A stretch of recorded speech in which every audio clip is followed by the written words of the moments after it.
My mother-in-law, Margaret, stood at the podium, her voice cracking with practiced sorrow. Tears streamed down her face as she described my late husband, Mark, as a saint taken too soon. The church was packed, filled with sympathetic neighbours and distant relatives, all nodding along, their faces masks of solemn grief. They listened to her paint a portrait of a devoted husband, a perfect son, a man of unimpeachable character. From my seat in the front pew, I could feel their pity washing over me, the poor grieving widow. They had no idea I was clutching a printout from a Reddit thread in my purse, a thread that detailed, with sickening precision, every single one of Mark's affairs, his favourite restaurants for secret dates, the lies he told me to get away, even the pet names he used for his other women. It was all there, written by a stranger who knew my husband better than I did. The most sickening part wasn't just the cheating. It was that his family knew all along, and they were planning to use his death to leave me with nothing but his debts. Margaret's tears weren't for her son. They were for the future she had lost, a future built on my money and my sacrifice, which she had intended to enjoy after Mark eventually left me. His accidental death had merely complicated her timeline, not her objective. She looked over at me, her eyes filled with a venomous pity that only I could recognize. She thought I was weak, broken, and blind. She believed that in my grief I would be easy to manipulate.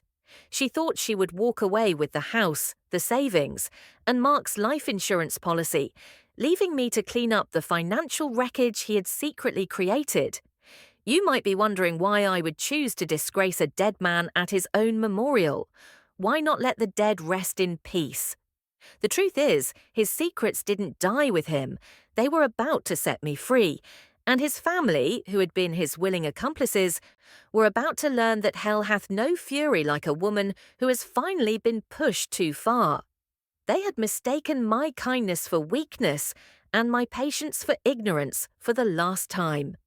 As Margaret finished her eulogy to a chorus of amens, I remained perfectly still. I didn't cry, I didn't react, I just waited. My revenge wouldn't be loud or hysterical. It would be cold, quiet, and absolute. To understand why I felt no grief, only a chilling sense of clarity, you have to understand how our story began. It wasn't a whirlwind romance. It was a slow, calculated investment on their part, and a naive delusion on mine. I met Mark in my final year of college. I was studying software engineering, buried in code and caffeine, with a clear path to a stable, lucrative career. He was a few years older, a part-time bartender with the soul of a poet, and the ambition of a tech mogul, or so he claimed. He talked about startups he was going to launch, screenplays he was going to write, and investments that were just about to pay off. He was charming, magnetic, and made me feel like the most important person in the world. I mistook his grand pronouncements for a plan. Meeting his family should have been my first red flag. His mother, Margaret, sized me up not as a potential daughter-in-law, but as an asset. She smiled sweetly while her eyes did a cold calculation of my worth. "Oh, an engineer! How wonderful!" she'd said, patting my hand. "It's so important for a woman to have a practical career. Mark is the dreamer in our family. He needs a steady anchor." His older brother, David, was the golden child, a smug, successful lawyer who treated Mark with a kind of amused condescension. The family narrative was set in stone. David was the success, so Mark was allowed to be the project. And I, they had decided, would be his chief financier. The expectation was immediate and unspoken. I paid for most of our dates because Mark was always between ventures. When his car broke down, I drained my small savings to help him buy a new one because he needed to project success to attract investors. Margaret praised my generosity, calling me a sensible girl who knows how to support her man. They weren't compliments, they were reinforcements. They were training me. Every dollar I spent on him, every sacrifice I made for his comfort was framed as my loving duty. I was building a life for us, I thought. In reality, I was just the first and most profitable investor in the family business, the glorification of Mark. And for years, business was good. I got a great job right out of college, and my steady, significant income became the fuel for all of his fantasies, and for his family's comfortable delusion that he was on the verge of greatness. We got married in a lovely ceremony that I almost entirely paid for. Mark's family claimed they wanted to contribute, but their funds were, as always, tied up in long-term investments. Margaret insisted they handle the guest list, which ballooned to include dozens of their own friends and business associates. It wasn't a celebration of our union, it was a networking event for them, showcasing their charming son and his successful, compliant wife, bankrolled by me. I walked down the aisle feeling less like a bride and more like a freshly acquired subsidiary. Our married life settled into a predictable, soul-crushing routine. I would go to my high-pressure job as a senior engineer, working long hours and taking on extra projects to maximize my income. Mark would work from home. This mostly involved sleeping in, going to the gym, and having long business lunches that were never expensed. He was always on the cusp of a breakthrough. A crypto investment that was about to moon, a startup partner who was ready to sign, a screenplay that a producer was very interested in. Every dream had a price tag, and my salary was the only currency accepted. The house, the cars, the vacations, all were fruits of my labor, yet they were presented to the world as his. He was the visionary, the man with impeccable taste. I was just the quiet, supportive wife in the background. The gaslighting was constant and suffocating. If I ever tried to bring up our finances, to suggest a budget or question a large expense, I was immediately cast as the villain. "Do you have any idea how much pressure I'm under?" he would snap. "I'm trying to build us an empire, and you're nickel and diming me over a dinner bill. You just don't believe in me." His accusations would be swiftly followed by a phone call from Margaret. "Clara, dear," she would coo, "Mark needs your support, not your criticism. A man can't create when his spirit is being crushed by negativity." They formed a perfect, impenetrable wall of manipulation. He would create the problem, and they would manage my reaction. I started to believe them. I thought the fault was mine, that I was too anxious, too controlling, too focused on material things. I buried my own needs, telling myself that once his big break finally came, everything would be different. I cancelled a trip to see my own family because Mark needed a new laptop, a top-of-the-line model, to finish his groundbreaking novel. The novel never got written, of course, but he looked very impressive carrying the expensive machine to his favourite coffee shops. The years bled into one another, and the hope I once had curdled into a quiet, bone-deep weariness. I was living with a ghost long before Mark died. The man I thought I had married was gone, replaced by a stranger who shared my bed and spent my money with the entitled indifference of a king. The final crack in my carefully constructed denial came 3 months before the accident. Mark came to me with a meticulously researched brochure for a 2-week coding boot camp. He said he was inspired by my success and wanted to learn a practical skill to finally contribute. It was the most engaged and proactive I'd seen him in years. He needed $5,000 for the tuition. It was a lot of money, but for the first time in a long time, I felt a flicker of the old hope. I paid it without question. 2 weeks later, he returned, full of stories about what he had learned, dropping technical terms with impressive confidence. He seemed energized, renewed. Then, one evening, I was scrolling through an old college friend's social media. There was Mark, grinning, sunburnt, and holding a cocktail on a boat in Mexico. The post was dated from the middle of his supposed boot camp. More photos showed a week-long party binge with his layabout friends. There was no boot camp. There was never going to be a boot camp. He had taken my hope, my money, and my final reserve of goodwill, and traded it for a tequila-fueled vacation. In that moment, something inside me shifted, permanently. The love, the frustration, the resentment. It all evaporated, leaving behind a cold, hard vacuum. I didn't confront him. What was the point? You can't reason with a con man. I simply started making a plan. I contacted a divorce lawyer. I started quietly separating my finances. I was just waiting for the right moment to execute my exit. Then the phone rang. It was a Tuesday evening, a grim-voiced police officer on the other end. There had been a head-on collision on the interstate. Mark had died instantly. My first feeling was not grief. It was a dizzying, terrifying sense of whiplash. The problem I was meticulously planning to surgically remove from my life had just been violently amputated. The shock was soon followed by the arrival of Margaret and David.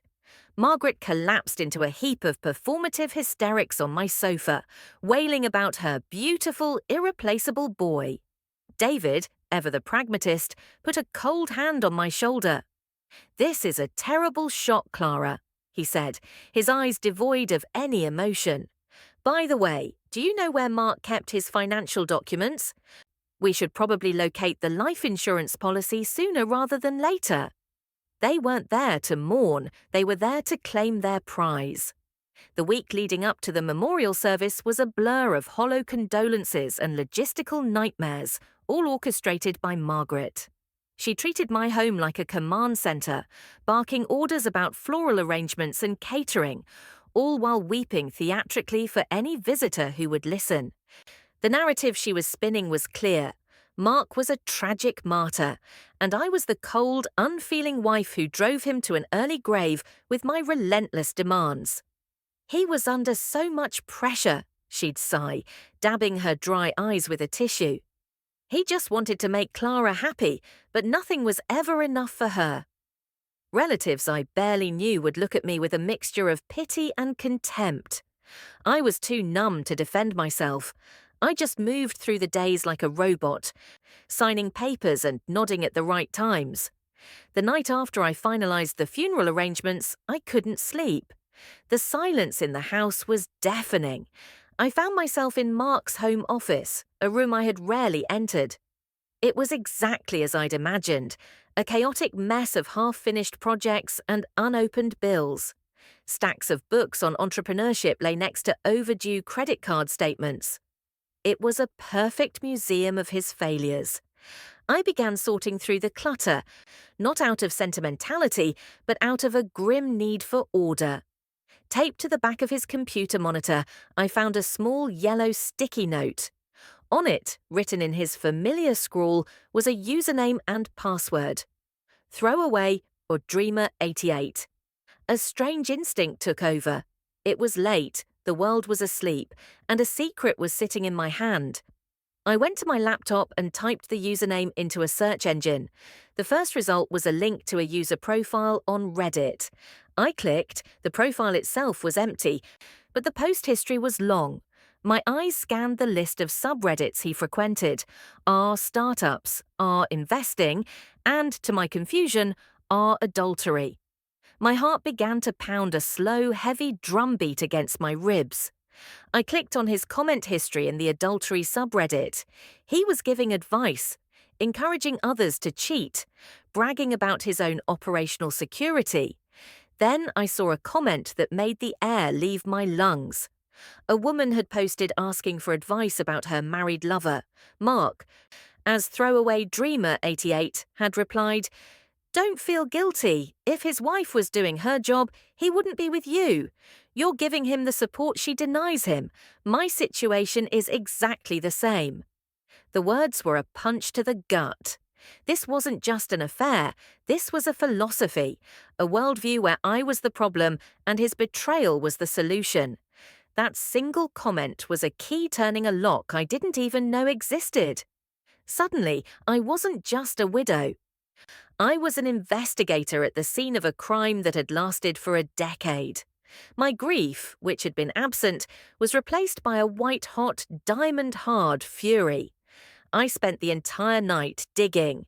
I used every keyword I could think of: our city, his fake job titles, the name of his startup, even the type of car he drove. I cross-referenced dates of his business trips with posts asking for advice on romantic getaways. The internet, his secret playground, was now my interrogation room. And it wasn't long before it gave up its star witness. I found her on the same adultery subreddit. Her username was Unseen Goddess for You. Her post history was a shrine to her tragic love affair with a married man. But it was her most recent post, made the day after Mark's death, that laid everything bare. The title was, "My soulmate died, and now I'm completely alone."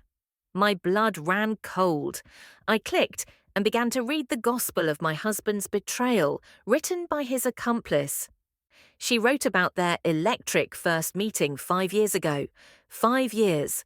She gushed about his creative spirit and how he was trapped in a loveless, suffocating marriage. He had told her I was cold, ambitious, and obsessed with money, calling me his warden. He'd fed her the exact same lies he'd used to gaslight me, and she had swallowed them whole. She wrote about the trips we couldn't afford. The conference in Chicago was a weekend with her at a luxury hotel. The boys' trip to Vegas was a lavish getaway for the two of them. He was funding this secret life with my salary. The money I earned working 60-hour weeks, the bonuses I bled for, were being siphoned off to buy her jewelry and take her to fancy restaurants. She even posted a picture of her favorite gift from him, a delicate gold bracelet. My stomach twisted.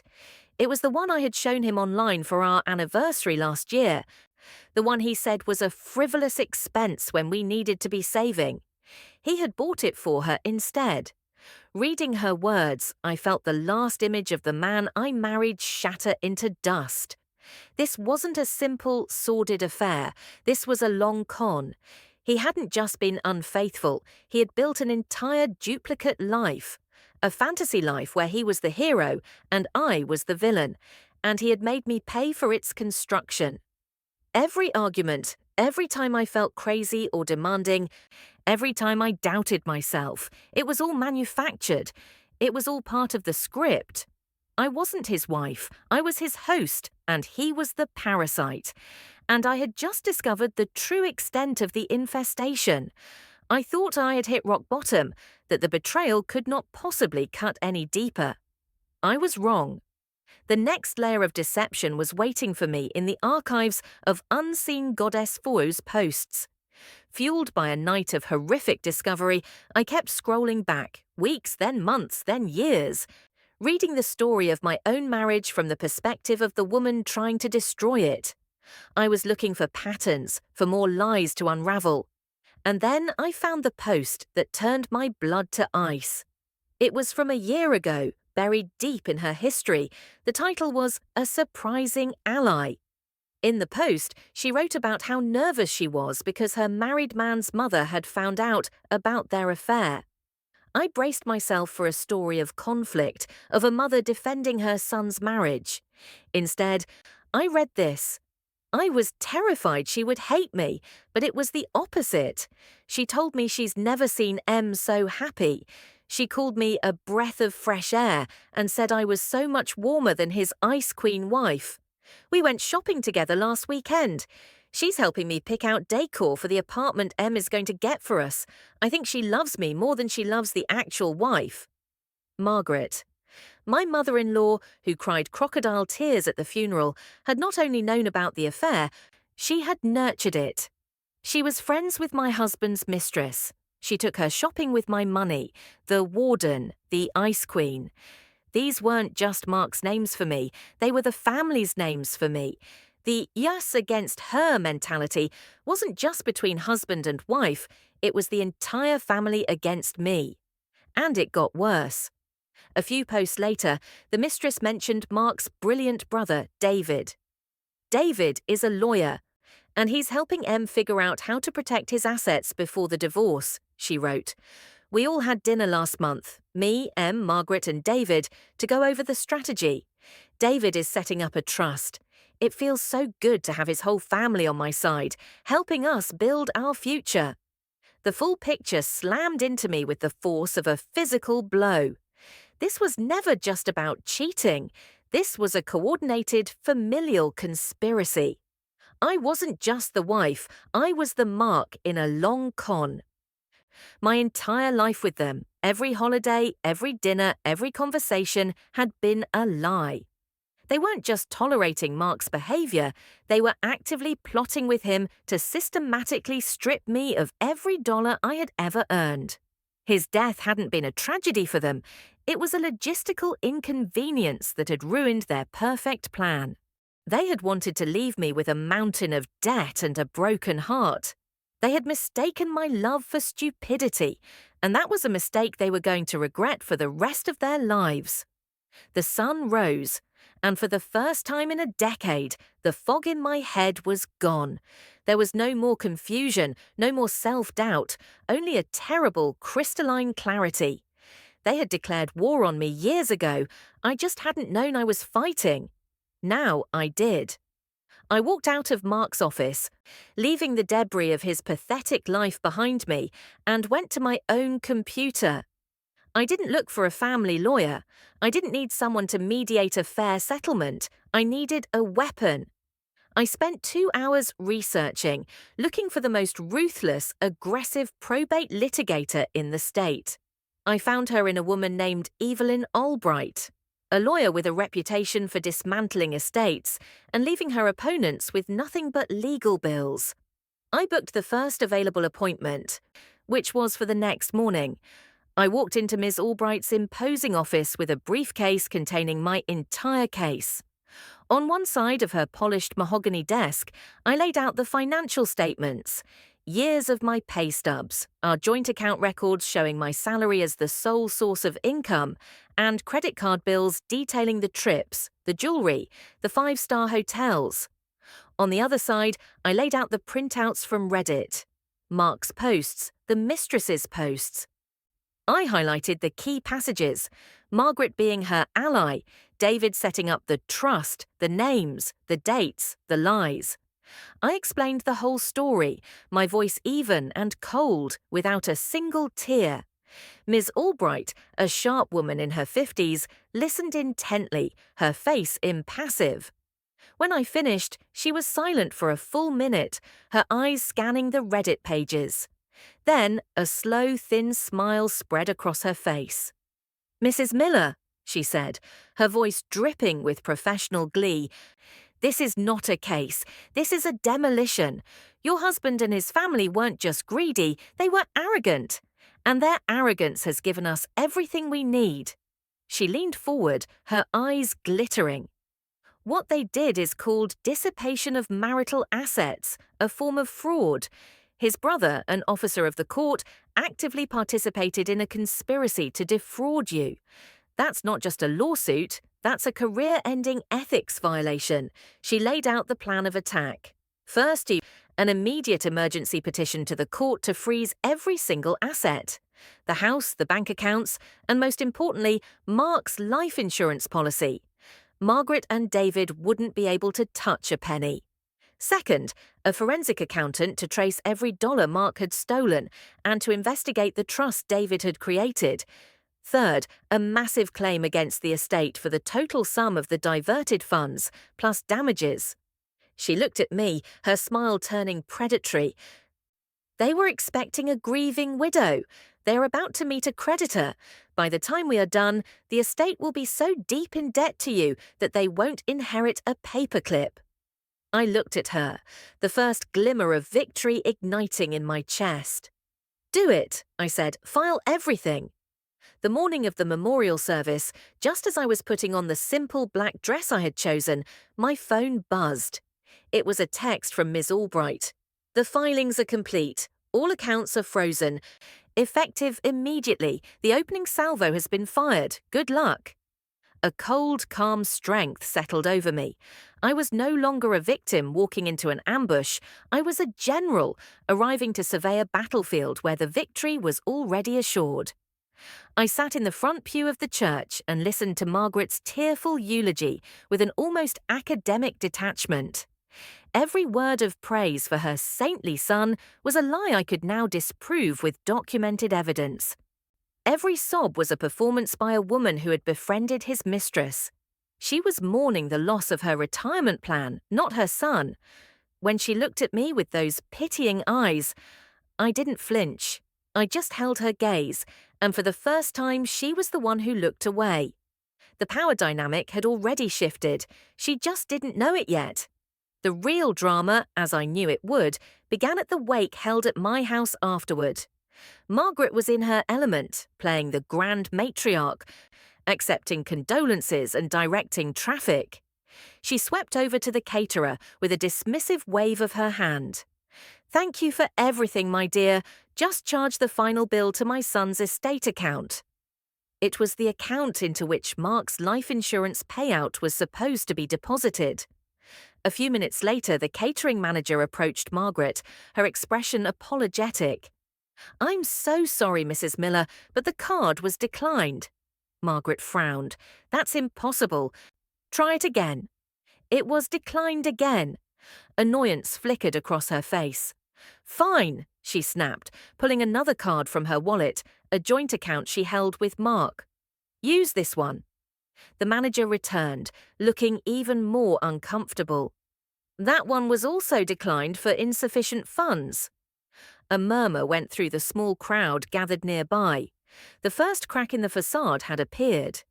David, seeing his mother's public embarrassment, swooped in. "It's just a bank error.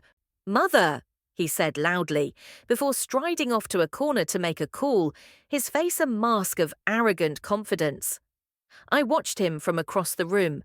I saw his posture change as he listened to the person on the other end of the line. The arrogance melted away, replaced by stunned disbelief, then by a dark, rising tide of fury. His face went pale. He hung up the phone, his eyes immediately finding mine. He stalked across the room, his fists clenched at his sides, Margaret trailing anxiously behind him. The fake grief was gone. This was the real David. This was the real Margaret. He stopped directly in front of me, his voice a low, vicious hiss that only I could hear. "What did you do?" I took a slow sip of my water, letting the silence in the room stretch until it was taut and uncomfortable. Every eye was on us. I lowered my glass and looked from David's furious face to Margaret's anxious one. I didn't whisper back. I spoke in a voice that was calm, clear, and carried to every corner of the room. "What did I do, David?" I began, my voice devoid of any emotion. "I simply took legal steps to protect my assets, the assets I earned, the assets that you, my husband and your mother, conspired to steal from me." A collective gasp went through the room. I turned my attention to Margaret, who was now staring at me, her mouth agape. "I know all about Unseen Goddess, you Margaret. That's her username on Reddit, in case you forgot. I know Mark called her his soulmate, and I know that you knew all about her. You did more than know. You encouraged it. You took her shopping. You called me an ice queen and his warden while plotting with them to dissolve my marriage." Margaret turned a blotchy, furious red. "That's a lie. You're a vicious liar." I ignored her and turned back to David. His face had gone from white to a sickly grey. "And you, David, the brilliant lawyer. I know all about the trust you were helping Mark set up, the one specifically designed to hide the money he was taking from my paychecks, the one you all planned over a dinner you had with his mistress." I let that hang in the air for a moment.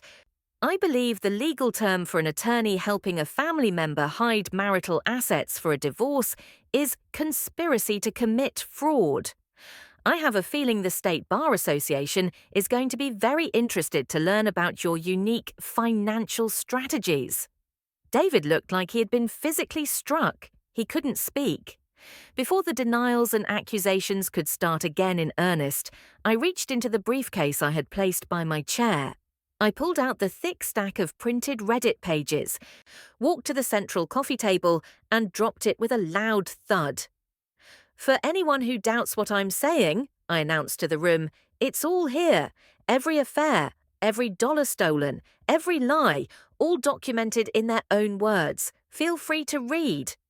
I turned back to Margaret and David, who were now surrounded by a sea of shocked and disgusted faces. My work here was done. "This is my house," I said, my voice like steel. "I want you both, and anyone who stands with you, out of it. Now!" The silence that followed my command was heavier than any grief the room had pretended to hold. A few of Margaret's old friends looked at her, then at the damning pile of papers on the table, and simply turned and walked out the door without a word. There was no defense for what they had done. David, completely broken, didn't even look at me. He simply grabbed his mother's arm and pulled her towards the exit. Margaret snatched her purse, her face a contorted mask of pure hatred, and spat, "You'll regret this." But her threat was hollow. The power was gone. I watched them leave, and as the door clicked shut behind them, I took my first breath as a free woman. The house was finally mine. The weeks that followed were a masterclass in legal destruction, orchestrated by the brilliant Ms. Albright. The forensic accountant's report was a work of art, tracing years of diverted funds, secret credit cards, and cash withdrawals. The total amount Mark had stolen from me was calculated to be a staggering $472,831.56. Ms. Albright presented this to the probate court. The judge, having reviewed the Reddit posts submitted as evidence of fraudulent intent, ruled entirely in my favour. The judgment was awarded to me against the estate. The $500,000 life insurance policy that Margaret and David had been salivating over was almost entirely consumed by my claim. After legal fees, their total inheritance was exactly zero. For David, the consequences were even more severe. Ms. Albright filed a formal complaint with the State Bar, complete with the Reddit evidence of him advising on how to defraud a spouse. Faced with irrefutable proof of professional misconduct and moral turpitude, David surrendered his license before he could be formally disbarred. His career as a lawyer, the entire foundation of his smug superiority, was over. The golden child had crashed to earth. Margaret's downfall was swift. With no inheritance and a disgraced, unemployed son to support, her carefully curated life collapsed. I heard through the grapevine that she had to sell her large family home and move into a small, two-bedroom apartment with David. The queen of her social circle was now a pariah. As a final, satisfying step, Ms. Albright sent a letter to Unseen Goddess 4U, demanding the return of all high-value gifts and cash received as a result of fraudulent conveyance. Faced with her own lawsuit, she quietly returned the gold bracelet and a certified check for thousands of dollars. Her fantasy had dissolved into a humiliating legal transaction. She deleted her Reddit account and vanished. They were all gone. All of them punished, all of them broken by their own greed. I sold the house, the one I had paid for, but that had never felt like mine. I took the money from the sale, added it to the assets I had recovered, and moved to a new city where no one knew my name. My new apartment is smaller, but it's mine. Sunlight streams through the windows in the morning, and I've filled it with things that make me happy, not things chosen to project an image of success for someone else. I kept my job, negotiated a fully remote position, and for the first time, my substantial income feels like a reward for my hard work, not a resource to be plundered. People might think that my story is one of revenge. It is, but not in the way they might assume. The revenge was not the goal, it was the process. It was the necessary, painful surgery required to remove a decade-long cancer from my life. For years, I had allowed my worth to be determined by them. I was the scapegoat, the designated provider, the one whose purpose was to sacrifice for the comfort and ego of others. I thought their approval was something I had to earn. The discovery of their ultimate betrayal was the moment I realized their approval was worthless. It was a currency from a bankrupt nation. Vindicating myself wasn't about making them suffer, it was about reclaiming my truth. Exposing their conspiracy wasn't about humiliating them, it was about recalibrating the scales of justice that had been tipped against me for so long. Taking back my money wasn't about greed. It was about taking back the years of my life, the thousands of hours of work they had stolen. My revenge was, in the end, an act of radical self-worth. It was me finally standing up and declaring that my life, my work, and my happiness had value, and I would not allow anyone to diminish them ever again. I don't think about them anymore. They are ghosts, faded characters in a story that is over. My story, the real one, is just beginning, and it is entirely my own.